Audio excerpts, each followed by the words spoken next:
Diane Francis is an award-winning columnist and editor-at-large at Canada's National Post.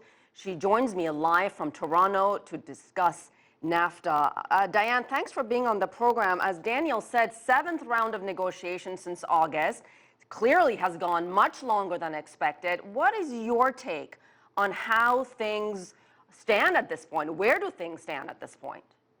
Well, I think there have been 7 rounds because remember, Trump has started this whole redo process. And so I think they're lifting up all the rocks and looking underneath all the rocks in terms of the fine print of this deal. He will get more protectionism in this deal, or this deal won't go forward. The fact that there have been 7 rounds means that there is some progress going on in terms of the 3 parties. But the real drama is with Mexico. And the deadline of July's election isn't anything that Trump will care about. He really needs to get a big score from a protectionist point of view against Mexico. And to be honest, Canada should too, because since the NAFTA agreement started in 1994, Mexico has been far and away the biggest winner. Both Canada and the U.S. have huge deficits, trade deficits, in Mexico's favor.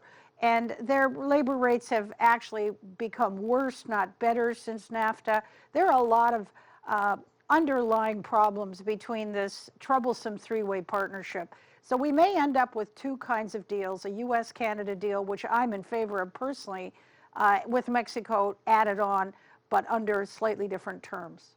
One of the most divisive issues that we heard in our report before coming to you is really about car manufacturing. Trump wants more vehicles produced in the U.S. than Mexico and Canada. The proposal, of course, has been rejected. Is there a way these sides, these 3 countries, can somehow meet in the middle? Well, they're going to have to, or there'll be no deal. I think I agree with the earlier commentator that the U.S. will muddle through, but remember they have, high drama in the White House, and he likes fighting with people. He likes putting people on the defensive, and that's why the contentious phone call. He's telling Mexico, you better pony up some more compromises because I'm not going to take it and I'll go public with it. So Mexico is really not in a good position regardless, especially since they're facing an election. Canada and the U.S. will get along. It'll be some kind of accommodation. But remember, the automakers, there's also a couple of other parties that aren't at the table that are involved in this car negotiation. That's Japan, South Korea, and Germany. They also are going to be hit in terms of the content requirement that the Americans want. Diane, very quickly, do you foresee these talks ending in 2018, or are they going to drag on to 2019? I don't know. It's a ball game. He is such a loose cannon, the president, that really nobody knows. And if there is a change of election at the top in Mexico, then that kind of will put things back a little bit. I would think I think they'll make some kind of accommodation before that election.